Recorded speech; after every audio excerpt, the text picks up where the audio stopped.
Hola, buenas noches a todos, bienvenidos de nuevo a este pequeño rincón del cinéfilo y muchísimas gracias por escucharme de nuevo. Antes de empezar con la crítica de esta noche, quiero recomendaros un canal de un buen amigo mío que también es muy cinéfilo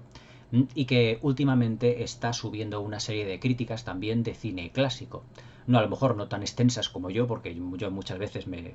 subo, me voy para arriba, como se suele decir, pero la verdad es que hace él una buena síntesis de lo que son muchos de los clásicos del género de la etapa dorada de Hollywood y de muchos géneros en particular. Este buen amigo, además que lleva un canal de YouTube, se llama Ente de Ficción, que tiene además otro canal dedicado también al inglés, que se llama Entenívola, y desde aquí os lo quiero realmente recomendar, porque la verdad es que sus reviews, pues la verdad son esquemáticas, sintetizadas, pero realmente es un buen conocedor de lo que es el cine clásico y sobre todo sabe reconocer realmente lo que es la calidad en aquellos films que comenta. Y eso la verdad es que abunda muy poco dentro de YouTube. Así que si os queréis pasar por su canal, os recomiendo al compañero cinéfilo y youtuber Ente de Ficción. Y después de esta pequeña recomendación, lo que quiero es pasar ya a lo que es la review de esta noche, que es una película que yo tenía sinceramente muchas ganas de comentar hace tiempo y que hace ya bastantes meses os comenté la primera parte. Es una película australiana que tuvo ya muchísimo éxito, tanto a nivel de su país como internacionalmente, y que catapultó a la fama a una joven estrella de 23 años en la primera película y de 25 en la segunda. Es una segunda parte que realmente pues supera ampliamente a la primera, ya que no está atada a una presentación de personajes propiamente dichos. Pero que esta película, si realmente destaca por múltiples aspectos, es además de por un clasicismo cinematográfico envidiable, sobre todo es por la dirección de uno de los directores, nunca mejor dicho, uno de los directores últimamente más reconocidos, pero que no tiene una gran y amplia trayectoria cinematográfica. Pero es un director completamente a reivindicar, porque ya no solo es porque sus películas se basen en un clasicismo cinematográfico muy reconocible, como os voy a comentar ahora mismo, sino que es un director cuyos personajes, la mayoría de ellos, de sus películas, son personajes que se van superando a sí mismos en cada tramo de la película. En consecuencia tienen un buen arco argumental.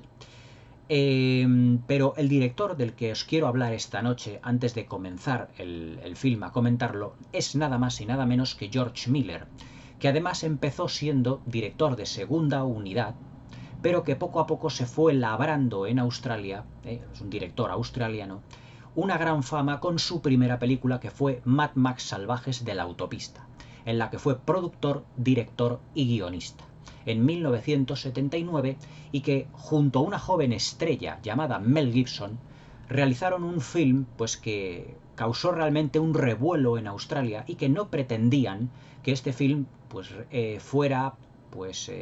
una película pues muy normalita de serie B, sino que fuera algo más nuevo, algo más en lo que se refiere más novedoso dentro de lo que son los futuros apocalípticos o lo que son los futuros digamos distópicos.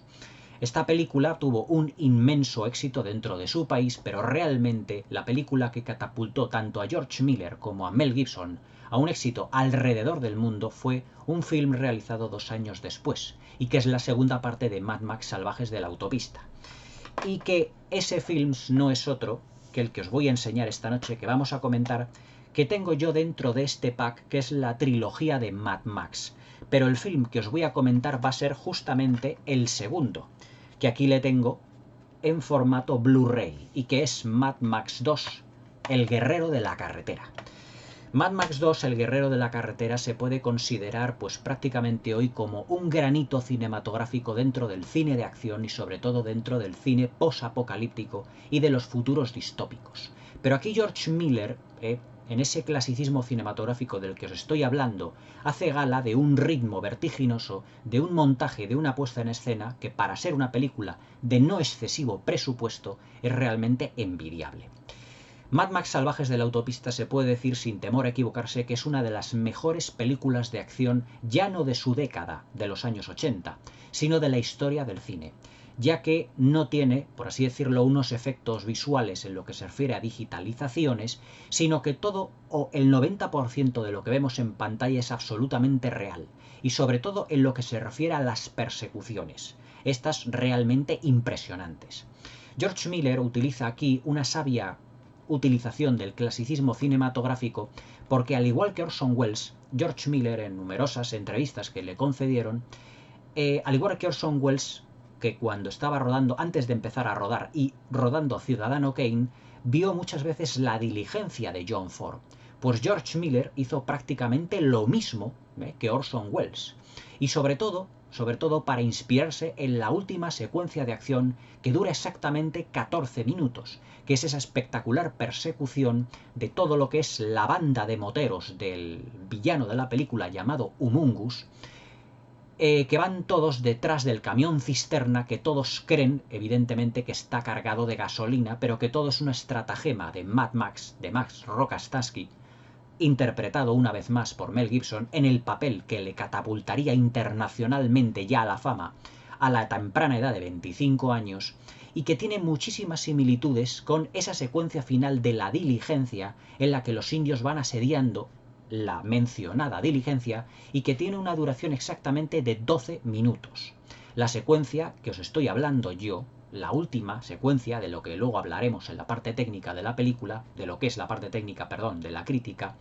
tiene una duración exactamente de 1 minuto más.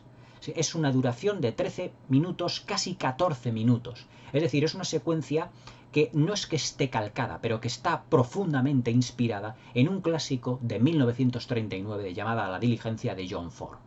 Cuando hice el vídeo de John Ford os dije que era uno de los directores, si no el director más influyente, que incluso en las nuevas generaciones de directores, posteriores evidentemente, y de lo que se llama, o de que se llamó el nuevo Hollywood, compuesto por una serie de directores nuevos, que no voy a citar porque os lo sabréis ya de memoria: Spielberg, Lucas, Scorsese, Woody Allen, Hal Ashby, y por supuesto en Australia George Miller, tiraron mucho de ese clasicismo cinematográfico para, inspirándose en los clásicos, cambiarles el tono, la forma y el fondo y darles una nueva ambientación. Es decir, si por ejemplo Alien, el octavo pasajero, es una película de terror ambientada en un marco de ciencia ficción, es decir, en el espacio, podemos decir que Mad Max 2, el guerrero de la carretera, es un western ambientado en un futuro distópico, ya que el personaje de Mad Max, que ya le habían presentado en la primera película y que por lo tanto no hace falta una presentación profunda, sino una evolución del mismo, y este es uno de los puntos fuertes que tiene este espléndido film, en el que George Miller, guionista también de la película, no tiene ya por qué estar presentando al personaje de Max y el porqué de su comportamiento, sino que nosotros, que hemos ya visto la primera parte, ya sabemos del comportamiento de él. Es decir, del porqué de su comportamiento.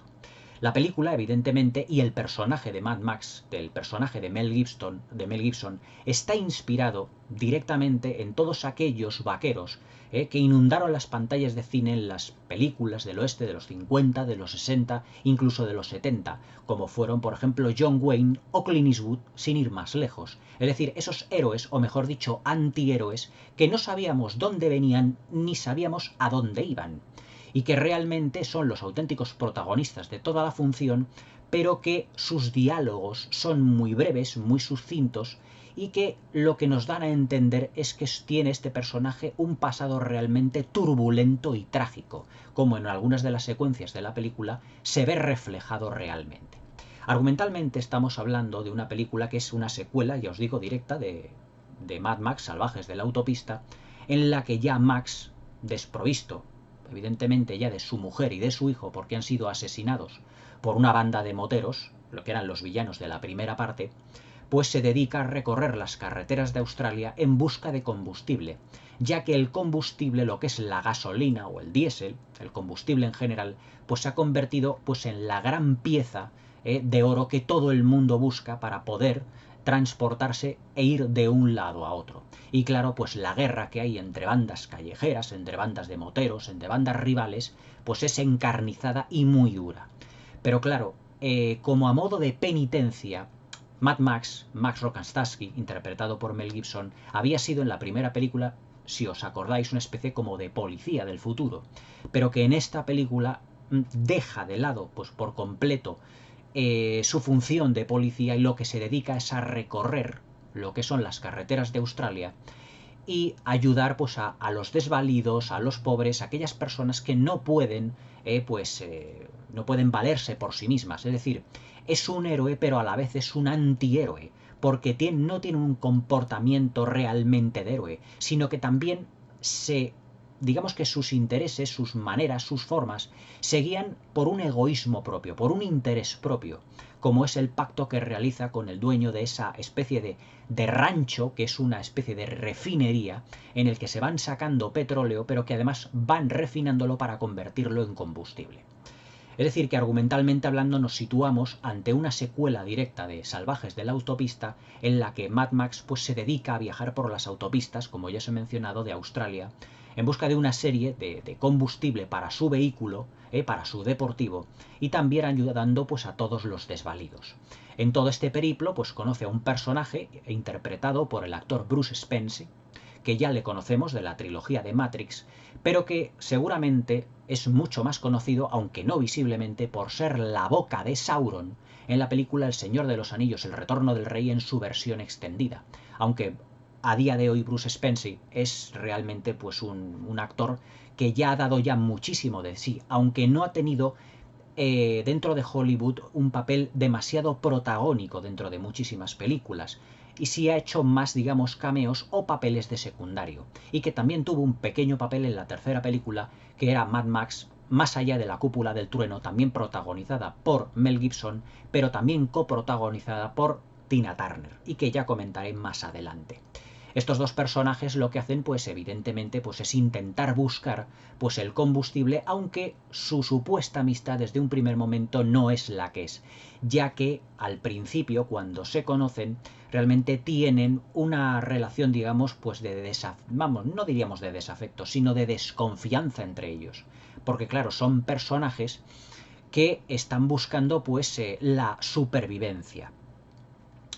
El personaje de Bruce Spence a mí pues me gusta, me cae muy simpático, porque es que no es que conduzca una moto, un camión o un coche como es en las películas de Mad Max realmente, sino que lo que conduce es nada más y nada menos que un pequeño helicóptero que se denomina un autogiro y que le da un punto de humor, una vena humorística dentro de lo que es la crueldad y la violencia de la película, que es otro de los puntos fuertes que tiene el film. Es decir, uno de los puntos fuertes ya de esta película, y en realidad de muchas de las películas de acción y aventuras de los 80, es que se trataba de la violencia de un modo muy gráfico, pero a la vez no realmente excesiva. O sea, no era una violencia gratuita, sino que era una violencia que estaba implícita en la película y que además hacía dar las delicias de los niños de nuestra generación, aunque la película era no recomendada a menores de 18 años, pero que con 5, 6, 7 años la película la podías ver. Yo la vi en un cine de verano y después de verla, pues la verdad es que me quedé completamente pues extasiado, porque yo jamás había visto persecuciones tan realistas, jamás había visto pues unos accidentes de coches tan bien logrados, y sobre todo un equipo de especialistas tan sumamente competente como son los directores de segunda unidad que aquí utilizó George Miller. George Miller cuidó muchísimo al máximo uno de sus puntos fuertes, que también es la puesta en escena, es decir, todo lo que es la dirección artística, para dotar a la película de una especie como de western posapocalíptico, además muy inclinado al cyberpunk, pero también con unos retazos como de serie B. Es decir, George Miller utiliza sabiamente lo que es el presupuesto del film para no brindarnos una gran superproducción, sino para brindarnos pues una película en el que el paisaje, lo que es ese paisaje árido de Australia, lo que son esos páramos gigantescos, en lo que son esos desiertos en los que prácticamente no hay ni un solo árbol, en lo que todo es prácticamente espesura, en lo que no hay prácticamente nada, es decir, todo es tierra, todo es salvaje, todo es agreste, pues en el que el horizonte no se ve prácticamente, en el que la línea del horizonte se pierde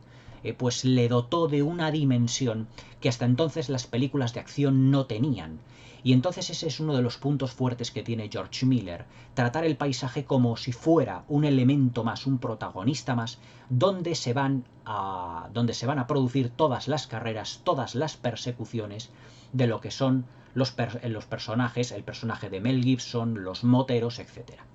Después de que haya conocido a Bruce Spencer,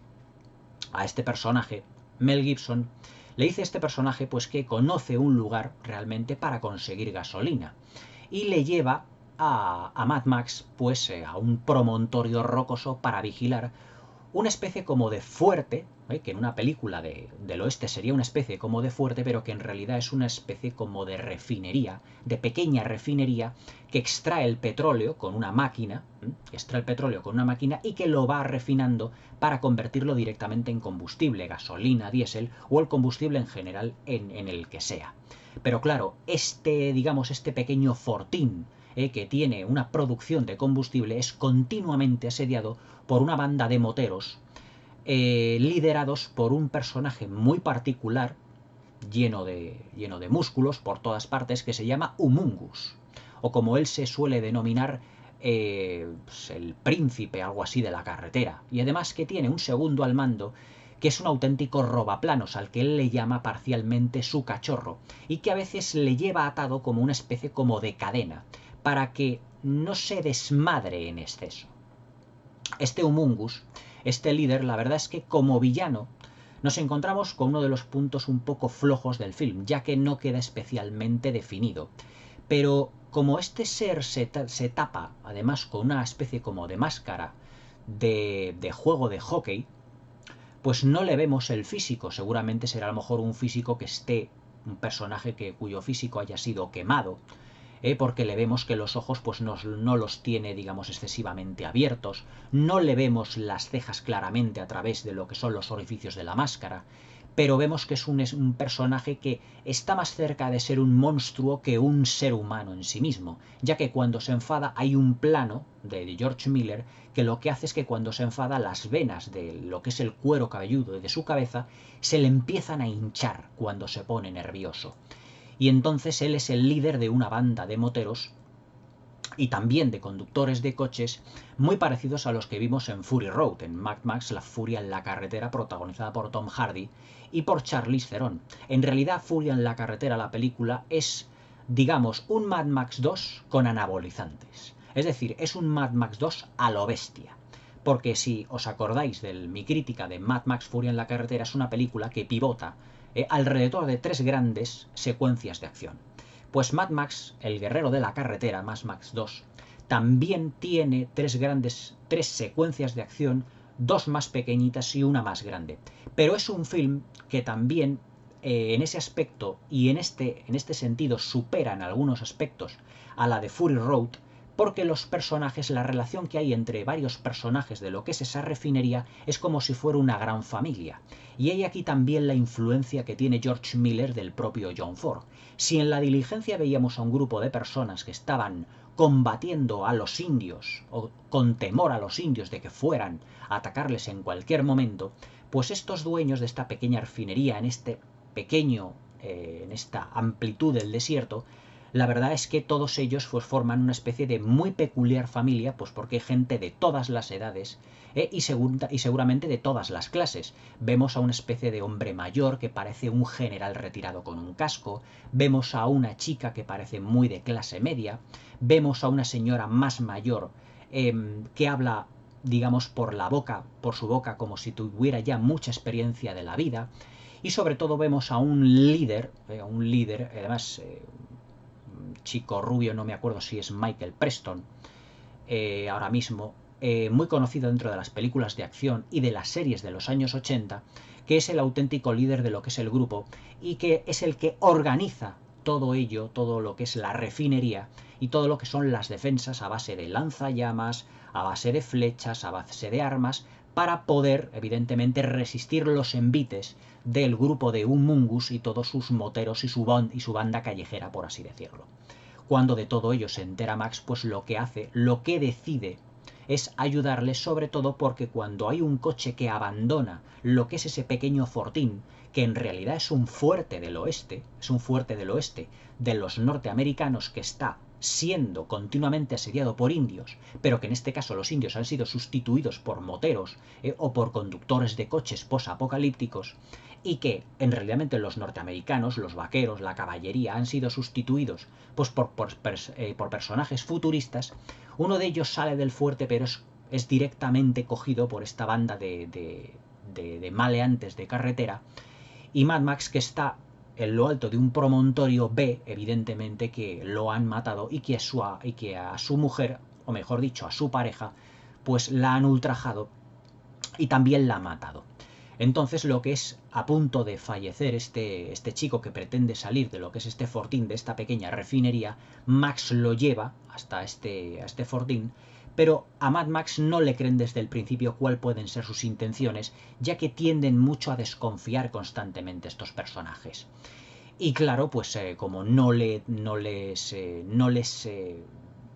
aporta excesivamente confianza, porque Mad Max es un personaje aquí, en esta película, que como ya os he dicho, bebe de los grandes westerns, de los grandes personajes de los westerns, como ese por Ethan Edwards de Centauros del Desierto, o como el mismo Clint Eastwood de la trilogía del dólar. Es un personaje que realmente se comunica a base de pocas palabras. Es un personaje más de actos y de hechos que de palabras, pero es un personaje realmente que lo que jura y que lo que él dice que va a hacer lo realiza realmente, aunque al principio de la película no le crean, pero que poco a poco se va ganando la confianza de esta comunidad para urdir un plan para huir de allí, porque en realidad pues esta pequeña comunidad de esa refinería no podrá contener los envites de Humungus y de toda su banda de moteros callejeros y de personajes cyberpunk. La película tiene un tono realmente, digamos, por el prólogo, muy, digamos, místico y mítico, ya que la película al principio oímos una voz en off de un señor ya muy anciano seguramente, en el que nos describe pues lo que ocurrió a tenor de la primera película, es decir, los gobiernos cayeron, se produjo una serie de acontecimientos como si fuera una tercera guerra mundial, como si fuera un holocausto, como si fuera, es decir, la destrucción total del planeta, en el que las leyes, los gobiernos, pues han quedado reducidos prácticamente a cenizas. Pero que ese niño, mejor dicho, ese señor mayor, recuerda que no uno de sus viajes, sino que cuando él era pequeño se encontró con el personaje de Mad Max, con el personaje de Mel Gibson, de Max Rokatansky. Y ese niño, esa voz en off, no es otra que un niño de aspecto muy salvaje que tiene esta comunidad de la refinería, pero que tiene una especial habilidad en el manejo del boomerang, y que la verdad es que lo utiliza de una manera muy efectiva, y que en un principio no sabe hablar, pero que evidentemente a lo largo ya de los años pues seguramente aprendió a hablar y se acordaba constantemente de ese ser mítico y místico, incluso rodeado de ese halo de misticismo, ya os digo que es el personaje de Max, porque dijo que no le volvió a ver en el resto de su vida. Es decir, que aquí tenemos al personaje de Mad Max dentro de esta película, y eso es otro de los puntos fuertes del film, como un personaje ya que tiende a lo mítico, a lo, por así decirlo, rodeado de un halo de leyenda, como son los grandes personajes de los westerns de los años 50 de la era dorada de Hollywood, como los personajes de John Wayne o Clint Eastwood que os he mencionado ya anteriormente, y que al final de la película, cuando todos estos personajes ya parten directamente hacia una zona de playa, hacia 1000 kilómetros, no se sabe ya en dónde, Max seguirá recorriendo las carreteras de Australia, pues evidentemente pues porque él lo está haciendo como penitencia por no haber podido salvar a su mujer y a su hijo. Eso es lo que yo entiendo desde un punto de vista argumental. Pero Mad Max como película, si como argumento destaca por ser un gran western trasladado directamente a un futuro posapocalíptico, técnicamente nos encontramos una película que, aunque no tuvo un grandioso presupuesto, lo que sí que tiene es un acabado técnico y artístico realmente sobresaliente para el escaso presupuesto. Pero nos encontramos con George Miller en una película en el que digamos que la dirección artística, el diseño de producción es el justo y necesario para ambientarnos en ese futuro distópico, pero sobre todo es una película con una gran fisicidad, una gran fisicidad que nos recuerda a los grandes westerns, también incluso los de Anthony Mann protagonizadas por James Stewart, por ejemplo Horizontes Lejanos, que aquí lo tengo comentado, en el que nosotros vemos en primer plano esas carrozas de los colonos que iban subiendo por las montañas, provocando toda clase de polvo, de humareda, de los destrozos de las ruedas. Pues aquí exactamente igual, pero con los coches que van persiguiendo a Max, en lo que es los camiones, en lo que son sus coches, porque la cámara de George Miller, siempre dentro de un montaje ágil, dinámico y vertiginoso, lo que nos están mostrando es la gran velocidad de los vehículos y sobre todo la gran violencia implícita que hay de los personajes por el afán de conseguir pues comida, conseguir combustible para su supervivencia. Y todo esto es lo que hace a Mad Max una película que esté en constante movimiento. Es un film que dura escasamente 95 minutos, es decir, es un film que no es excesivamente largo, pero que pasa realmente en un suspiro porque el montaje es una auténtica obra de arte en sí mismo. Mad Max Fury Road además es una película... Fury Road, perdón, El Guerrero de la Carretera, es una película muy influyente desde el punto de vista ya no solo de la violencia implícita y explícita que tiene, sino también del realismo de las secuencias de acción. Tenemos 3 secuencias de acción importantes en la película, al igual que Fury Road, aunque Fury Road, evidentemente, al estar realizada con un presupuesto muchísimo más gigantesco, las secuencias de acción son más ambiciosas y la utilización de los efectos visuales es mucho más profunda. Pero yo en ese aspecto, y aunque Mad Max Fury Road me encanta, hay que reconocer que El Guerrero de la Carretera es una película que en lo que se refiere a realismo es un film superior a Fury Road. Superior porque realmente lo que hace es mostrarnos con un gran realismo todas las secuencias de acción. La película empieza con una secuencia de acción a toda velocidad vertiginosa para ya clavarte en la butaca. Y es que Mel Gibson pues es perseguido por los hombres de Humongous, aunque todavía no sabe que son los hombres de Humongous realmente, sobre todo perseguido por ese al que le llaman cachorro, que tiene completamente pues la pinta, digamos, la vestimenta de un indio. Es decir, está vestido como una especie de indio, con una gran cresta roja, y que realmente no pronuncia ni una sola palabra en toda la película, sino que va,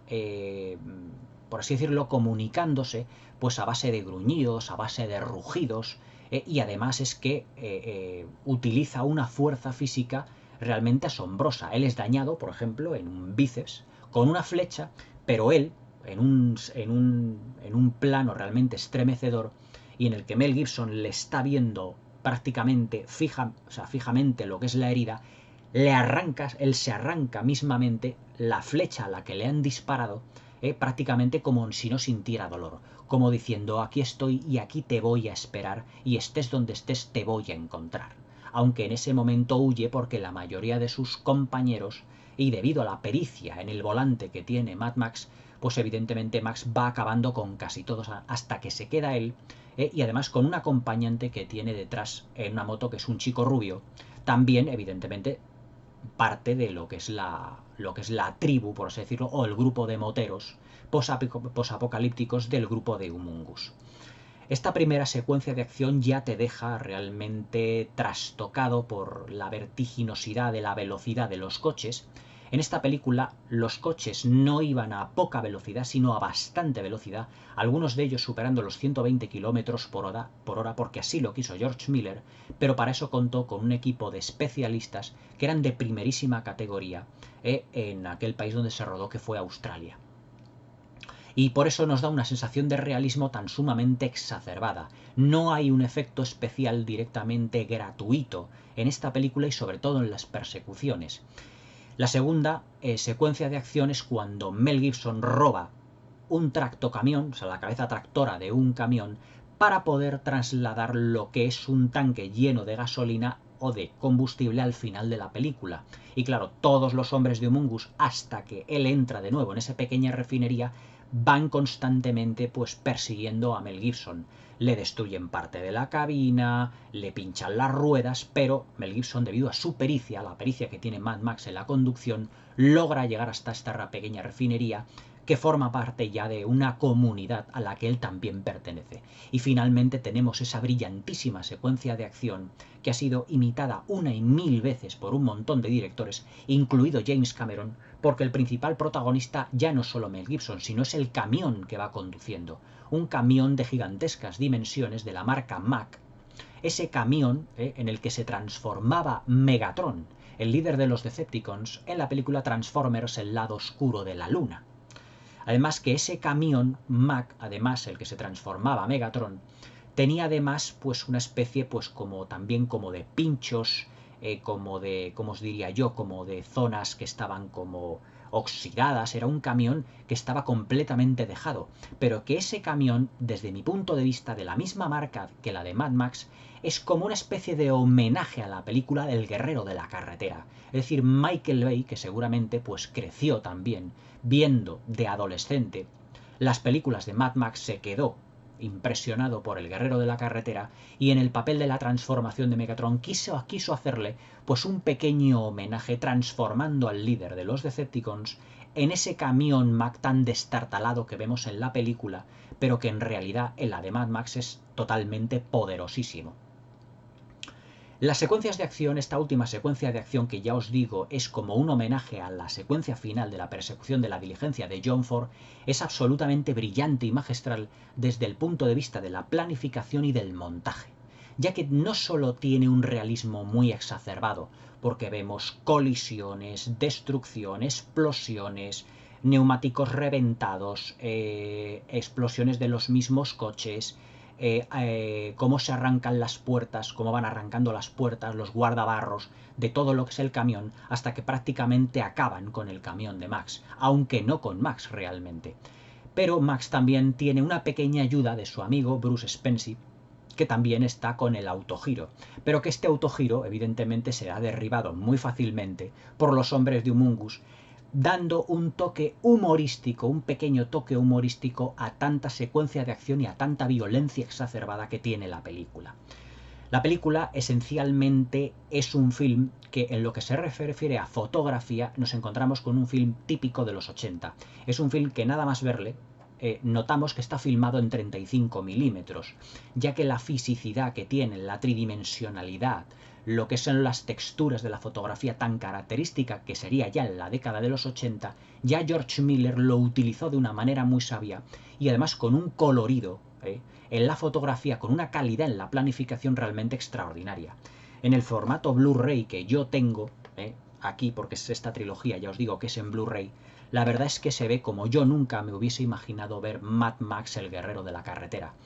Es una secuencia de acción realmente apocalíptica, tremenda y 1000 veces imitada. Es decir, las dos películas de Terminator de James Cameron, en las que tenemos persecuciones también con camiones, sobre todo en la primera, pues evidentemente todas ellas son secuencias que están prácticamente calcadas de Mad Max Furia en la carretera. Mejor dicho, dado que con Furia en la carretera, con el guerrero de la carretera, con Mad Max 2. La verdad es que esta película es un film que creó escuela respecto a lo que la estética se refiere. Es decir, si en 1979 ya tuvimos dos películas cuya estética fue fundamental para entender el cine de ciencia ficción que vendría posteriormente, que fueron la primera de Mad Max y sobre todo Alien, el octavo pasajero, de Ridley Scott, ya dentro de principios de los 80 tuvimos un film que definiría por sí solo lo que es el género de acción, de persecuciones y cómo están tratados los personajes, la violencia y lo que es el montaje frenético dentro de estas secuencias de acción. Es decir, Mad Max 2 es una película, podemos decir, pionera en el uso y en lo que es la utilización de lo que son los vehículos, de lo que son las persecuciones, de lo que es el montaje. Es decir, su importancia dentro de su estética, de su gama cromática, de lo que es la fotografía, una fotografía realmente sobresaliente de Dean Sembler, marcó realmente una época al principio de los 80 y fueron múltiples los directores que intentaron en sus películas de acción imitar el estilo de George Miller, pero que prácticamente no, vamos, es que ni llegaron a acercarse, sobre todo en la agilidad y en el dinamismo de lo que son las persecuciones y ese último cuarto de hora final, y sobre todo en el misticismo que consiguió George Miller dentro de su guión al dotar a Mad Max con un halo de leyenda y de personaje mítico que realmente seguirá surcando la carretera intentando valerse, buscando el combustible y teniendo pues la supervivencia que en él continuamente está anhelando, pero que lo hace como un sacrificio debido pues a la gran tragedia que sufrió en la primera película. En lo que se refiere a la fotografía, pasándolo al plano técnico, nos encontramos con una película que abusa, pero realmente lo hace muy bien, y es uno de los puntos fuertes, no es uno de los puntos débiles, que digamos que abusa, pero de buena manera, de los planos generales. Es decir, lo que son los juegos de luces son realmente sobresalientes. Hay un plano extraordinario, que es realmente fantástico, cuando Mel Gibson y Bruce Spence están en ese promontorio rocoso vigilando la pequeña refinería, y que está toda llena de luces, y que como constantemente están los moteros de Humungus de vez en cuando intentando saltar una valla, intentando penetrar en esa pequeña comunidad, pero que no lo van consiguiendo. O sea, todos esos juegos de luces que están en la lejanía, porque prácticamente a Max y al personaje de Bruce Spence pues no les ven, prácticamente pues no les ven, pues están, digamos, como en el horizonte, están en un bajo, ellos están en un promontorio rocoso, en una montaña, pero ¿cómo utilizaría la fotografía de Insembler para que esa pequeña refinería, que es el objeto de deseo de Humungus, pues realmente esté magníficamente fotografiada y que tengamos un grado de detalle tan magnífico en todas sus secuencias y en todo lo que es todo lo que se refiere a la fortificación propiamente dicha? Luego, otros ejemplos de un maravilloso trabajo de planificación y fotografía en esta película son, por ejemplo, cuando Max está hablando con los personajes de la comunidad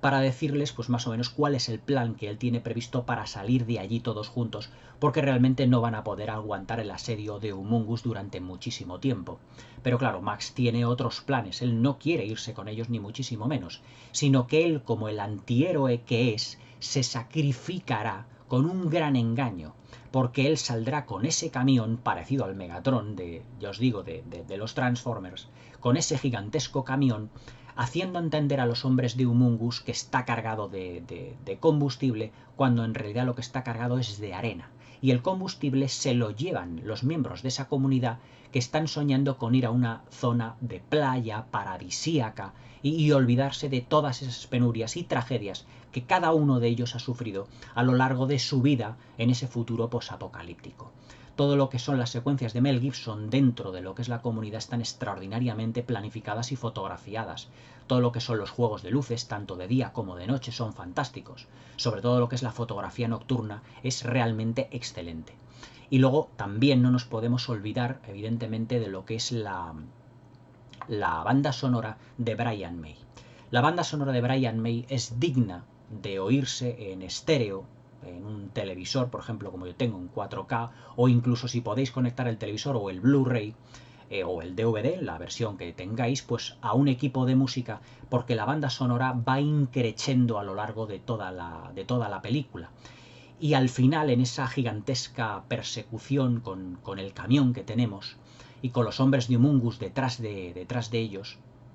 detrás de Max, evidentemente, pues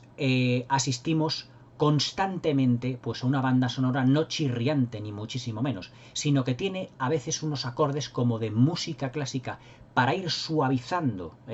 las secuencias en el que son de diálogos o las secuencias de los silencios de Max, porque otro de los puntos fuertes técnicos de esta película es cómo George Miller filma los silencios, que dice mucho más realmente que una película cargada de diálogos, porque estamos ante una película que es eminentemente visual. Es una película que nosotros podríamos incluso ver con el sonido prácticamente rebajado a cero, es decir, sin diálogos, y nos enteraríamos pues prácticamente de todo lo que está ocurriendo en el film. De ahí, digamos, pues la maestría visual que tiene George Miller y que hizo gala en esta película y que superó ampliamente a lo que son los resultados tanto artísticos como técnicos de lo que es el Salvajes de la Autopista, de lo que es la primera entrega. Todo lo que es el aspecto técnico, además, a mí me da una sensación de una gran homogeneidad. Es decir, las secuencias de acción tienen una duración no realmente excesiva, sino que al final esa persecución de un cuarto de hora es cuando ya George Miller, digamos que echa la casa por la ventana porque es el clímax de la película. Pero a lo largo del film, las dos primeras secuencias de acción, que son la primera, la persecución por las carreteras con el coche de Max y los hombres de Humungus, lo que es la persecución de la cabeza tractora del camión hasta que Mel Gibson entra en la refinería, pues tienen la suficiente duración, ni más ni menos, como para no apabullar excesivamente al espectador, sino que el espectador se vaya acostumbrando poco a poco a la acción y a la violencia del film para que el final de la película sea una auténtica catarsis de todo ello. Mad Max Furia, mejor dicho, ya estamos con Furia en la carretera, Mad Max 2, el guerrero de la carretera de Road Warrior, es un auténtico clásico de los 80 que no os podéis perder bajo ningún concepto. Yo, si tuviera que escoger una de las películas de acción más influyentes dentro de la década de los 80, pues evidentemente pues podríamos deciros Terminator de James Cameron, que la tenéis aquí comentada relativamente desde hace poco, películas y secuencias de acción evidentemente, las de Paul Verhoeven como por ejemplo Robocop, pero también evidentemente no nos podemos olvidar de una magnífica película, de una pequeña obra maestra de lo que es el montaje, la agilidad y el dinamismo, y que es una auténtica lección de cómo realizar una película de aventuras ambientada en un futuro con un personaje mítico y místico que además tiene un halo misterioso, y que siempre no nos dejará realmente con la miel en los labios, sino que será el protagonista de unas secuencias de acción totalmente inolvidables. Para mí, Mad Max 2, El guerrero de la carretera, es una de las mejores películas de acción de todos los tiempos. Prácticamente se podría decir que está en mi top 10 personal de películas de acción de aquella época. En 1981 George Miller consiguió un hito que además fue no solo imitado 1000 veces con posteriores directores también de género de acción, como el propio James Cameron, como Walter Hill, como John McTiernan o como Michael Bay, sino que también la estética de la película fue imitada en cómics, en videojuegos, es decir, esa estética cyberpunk que luego dominó realmente muchas veces el género posapocalíptico cyberpunk en las películas de los 80. Incluso la propia Blade Runner en algunos diseños de vestuario, en algunas características, pues se basa parcialmente o tiene ecos incluso en los juegos de luces cuando la fotografía es nocturna del Dim Sembler de Mad Max 2, El guerrero de la carretera. Es decir, esta es una película que ya no solo es brillante técnicamente en lo que se refiere a secuencias de acción. Ahí es donde reside la gran maestría y la grandeza de George Miller en lo que es el desarrollo de la película, en lo que es el desarrollo de las aventuras, en lo que es el desarrollo de este western futurista, sino que es una película a tener en cuenta, y es que si yo fuera un director de secuencias o de películas de acción, estaría constantemente viendo Mad Max 2, El guerrero de la carretera, porque auténticamente es un film inolvidable. Yo la vi de pequeño. Ya os digo que no era recomendada a menores de 18 años y el impacto que me supuso, pues se me quedó grabado, incluso mucho más que el de la primera parte. Yo vería esta película, pues seguramente ya alquilada de vídeo. No, perdón, fue en un cine de verano, como os he dicho, es que vi tantas en los videoclubs, seguramente luego me la alquilaría, aunque no lo recuerdo exactamente porque me alquilé tantas en su día, pero la vi en un cine de verano con unos primos y la verdad es que creo que repetimos la experiencia, es decir, la ponían durante varios días a la semana y fuimos a verla ya por las secuencias de acción, por el dinamismo que tienen y sobre todo porque no habíamos visto, o sea, el cine no había visto hasta entonces persecuciones de tal calibre. Persecuciones muy buenas habían sido, por ejemplo, en películas como Bullitt de Steve McQueen, como en Fresh Connection contra el Imperio de la Droga de William Friedkin, pero evidentemente las persecuciones y ese último cuarto de hora, esos últimos 13-14 minutos que tenemos en la persecución de lo que son los hombres, los vehículos de Humungus, detrás prácticamente de ese gigantesco camión Mack, conducido en circunstancias realmente para Max difíciles, porque él está herido en esa secuencia, pues es realmente inolvidable, y que es el clímax y el colofón a una película de 95 minutos, pero que no necesita más. Es decir, Mad Max, El guerrero de la carretera y George Miller, en su sabiduría visual, lo que hace es tirar mucho de economía narrativa. No necesita más secuencias ni más planos, para definir personajes que realmente nosotros nos podemos imaginar cuál ha sido su pasado y seguramente cuál será su futuro, al igual que el personaje de Max. Pero que la maestría y el fuerte que tiene George Miller y en realidad Mad Max 2, el guerrero de la carretera, y por extensión toda lo que es la saga de Mad Max, las 4 películas, es brindarnos unas secuencias de persecuciones y de acción realmente extraordinarias. En Fury Road, ahora sí, no me equivoco, pues está considerada hoy en día como una de las mejores películas del siglo XXI, realizada pues por el mismo director, por George Miller. Pero claro, estamos hablando de películas que distan pues prácticamente más de 30 años. Pero claro, hay que reconocer que Mad Max 2 no se queda atrás, porque no utiliza efectos digitales. Todo está filmado de una manera muy realista. Es más, el camión que estaba conduciendo Max, que conducía Mel Gibson, alcanzaba en algunos momentos, evidentemente conducido por especialistas, más de 120 km por hora. Es decir, los juegos de cámaras, lo que es el montaje vertiginoso, prácticamente se puede decir que fue una película adelantada a su tiempo, porque el cine no había visto hasta entonces nada igual y nada comparable en lo que a persecuciones se refiere. Se puede decir que Mad Max 2, el guerrero de la carretera, es la madre de todas las películas de acción en lo que a persecuciones se refiere. Y en todas aquellas películas que vinieran posteriormente, donde interviniesen vehículos, camiones, incluso ya no autogiros, sino helicópteros, todos beben de las fuentes de Mad Max 2 sin ningún género de dudas. George Miller es un director realmente a tener en cuenta, ya no solo por el legado que nos ha dejado, y por otros incluso, digamos, films que han sido notables, como por ejemplo Happy Feet, como Babe, Cerdito Valiente, como Las Brujas de Eastwick, pero que evidentemente no tiene ni muchísimo menos nada que ver con las 4 películas de Mad Max, en las que, bajo mi punto de vista, tiene un especial protagonismo y un especial halo de leyenda, que no lo tiene incluso la última película, la de Fury Road, la de Tom Hardy y Charlize Theron, que es ese halo de misticismo que tiene el personaje de Mel Gibson en Mad Max 2, el guerrero de la carretera. Ya el título lo dice todo.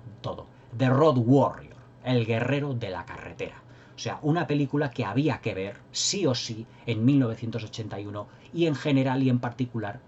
en la década de los 80, porque era una película que iba a influir en todos los directores de películas de acción de esa década, incluso de décadas posteriores y hasta nuestra actualidad. Mad Max 2, el guerrero de la carretera, esta película, la que tengo aquí, esta de aquí, es una auténtica maravilla dentro de lo que es el cine de acción de los 80. Una de esas trilogías, la de Mad Max, y un director, George Miller, que ya pues prácticamente hace que las películas de acción de hoy en día, con un exceso de violencia, digamos excesivamente gratuita, pues se queden prácticamente a la altura del betún, al lado de Mad Max 2. Mad Max 2 es muy violenta, pero tiene una violencia muy explícita, pero controlada. Igual que tiene el control de todo lo que es el montaje vertiginoso George Miller en esta magnífica película que es Mad Max 2, el guerrero de la carretera. Seguramente muchos de vosotros ya la conoceréis, pero los que no la hayáis visto la recomiendo fehacientemente. Es una película que tiene cierto halo de serie B, a pesar del gran presupuesto que evidentemente se fue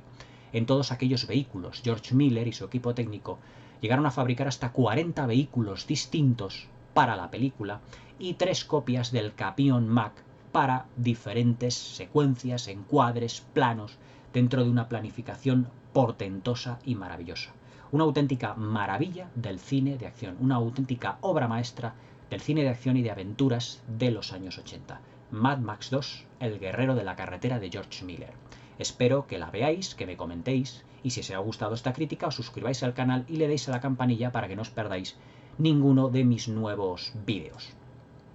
Próximamente, pues la crítica que vendrá después de esta, os podéis imaginar cuál es. Aunque yo,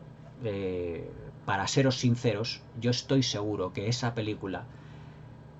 por muchos minutos y por muchas horas que tengan, no le llegará ni a la altura del betún a Mad Max 2, el guerrero de la carretera. Una auténtica película que es mítica ya dentro de la historia del cine. Todos los críticos del mundo alabaron alabaron realmente la acción de George Miller en esta película que parece de serie B, pero que tiene un empaque de superproducción totalmente inigualable, con unas persecuciones inolvidables y sobre todo con una acción desmesurada, con una violencia controlada